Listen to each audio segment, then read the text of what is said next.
hermano, enos aquí reunidos nuevamente esta noche, alrededor de la onda de la Radio María, para levantar nuestro corazón y nuestra mente al Padre Celestial con la palabra que Jesús nos enseñó.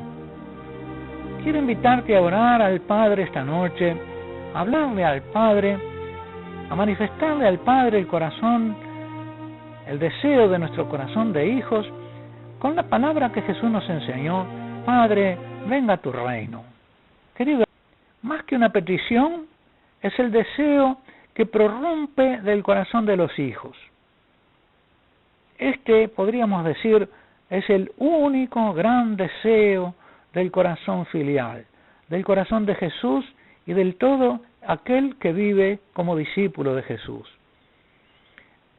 El que ora así no se dirige a Dios directamente para pedir, sino que en su presencia formula un deseo. Este deseo: venga a tu reino. El Dios Padre es reconocido, acatado, gozosamente obedecido como Padre por aquellos que viven como hijos.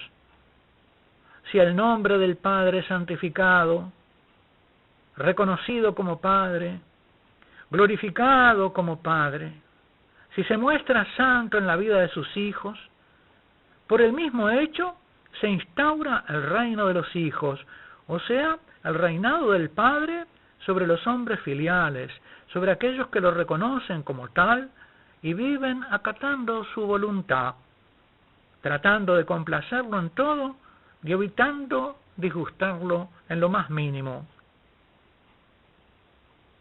Todo esto es obra de la gracia, es obra del Espíritu Santo, del Espíritu de la caridad que se derrama en nuestros corazones.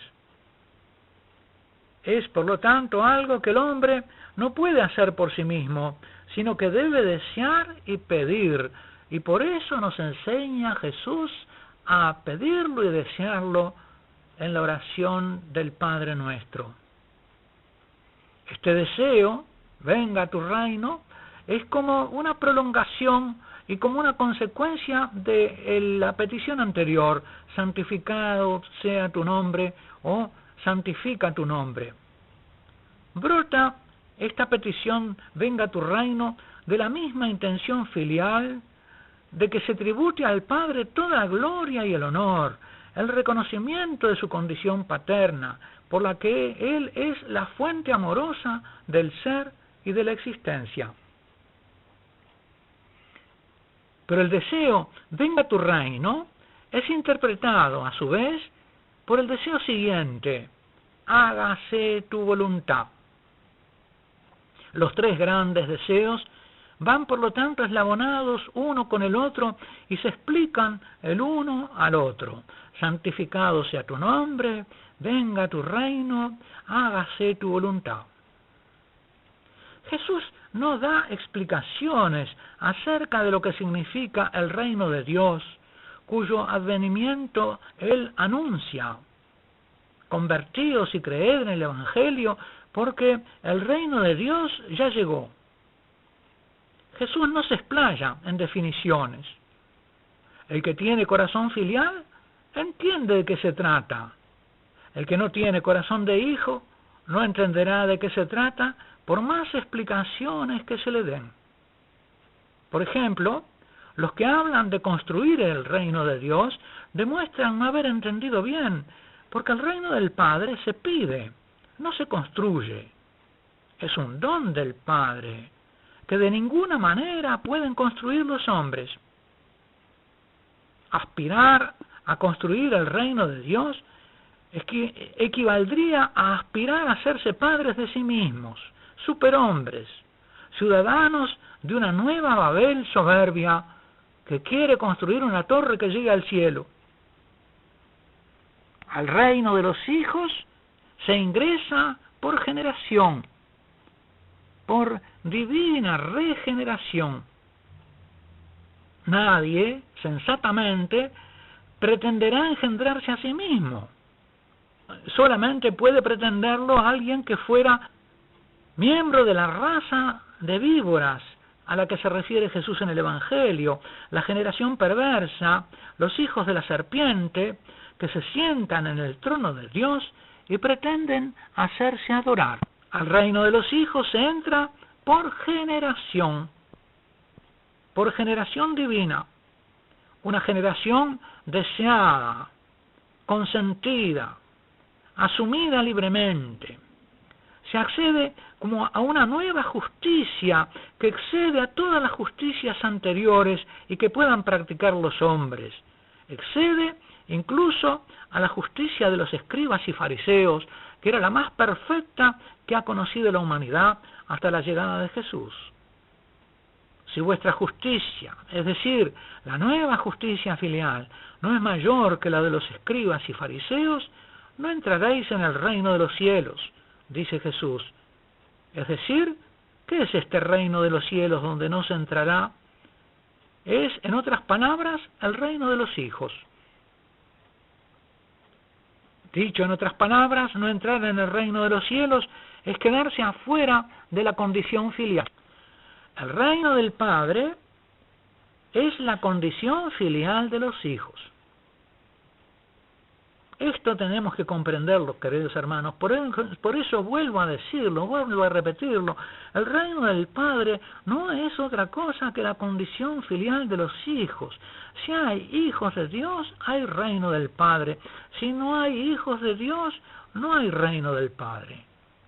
Por eso, en Jesús comenzó el reino del Padre. Fue el primer hombre que vivió como hijo y por lo tanto el primer hombre sobre el cual Dios reinó como Padre. ¿Sobre quién reina Dios Padre? Si no es sobre los hombres que lo reconocen Padre y quieren vivir haciendo su voluntad. Y teniendo en hacer la voluntad del Padre su mayor gozo. La ley del reino celestial es la voluntad del Padre. La voluntad del Padre acatada amorosamente, abrazada gozosamente por los que tienen corazón de hijos. Son hijos los que acatan amorosamente y abrazan gozosamente. Y los que ni acatan ni abrazan gozosamente la voluntad del Padre, podrán amacarse en la ilusión de ser hijos, aunque sean bautizados, pero de hecho no están viviendo como tales.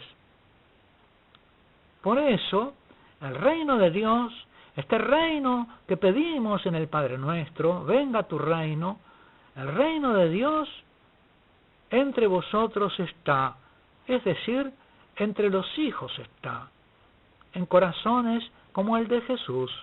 Por eso decimos con verdad, queridos hermanos, que el reino del Padre no lo construyen los hombres, no lo construimos los hijos, solamente lo pedimos, pero ya vivimos en él si vivimos como hijos. Pedimos que llegue a todos los hombres. Jesús comenzó su predicación anunciando la llegada del reino de Dios. Decía, el reinado de Dios ha llegado, conviértanse y crean en el Evangelio. Y cuando se despide para subir al cielo, y sus discípulos le preguntan, ¿es ahora cuando vas a restablecer el reino de Israel? Jesús les dice, no os toca a vosotros saber el tiempo ni la hora. Los discípulos, por lo visto, no tenían todavía clara la diferencia entre el reino del Padre y el reino de Israel. Es decir, entre el reino que había venido a anunciar Jesús y el reino mesiánico, político, que esperaban muchos israelitas. Todavía hoy hay muchos cristianos que no tienen claro en qué consiste el reino de Dios y lo piensan en términos políticos, intrahistóricos y como algo que hay que construir y que sería obra humana. Sin embargo, el reino de Dios no se construye. Si se construyese, Jesús no nos habría enseñado a pedirlo, sino a realizarlo. El reino de Dios se pide y se recibe. Venga tu reino. En el Nuevo Testamento no se habla nunca de construir el reino. Lo que se edifica es la iglesia, no el reino. Por eso, queridos hermanos, en esta noche terminemos al Padre diciéndole: oh Padre, venga tu reino.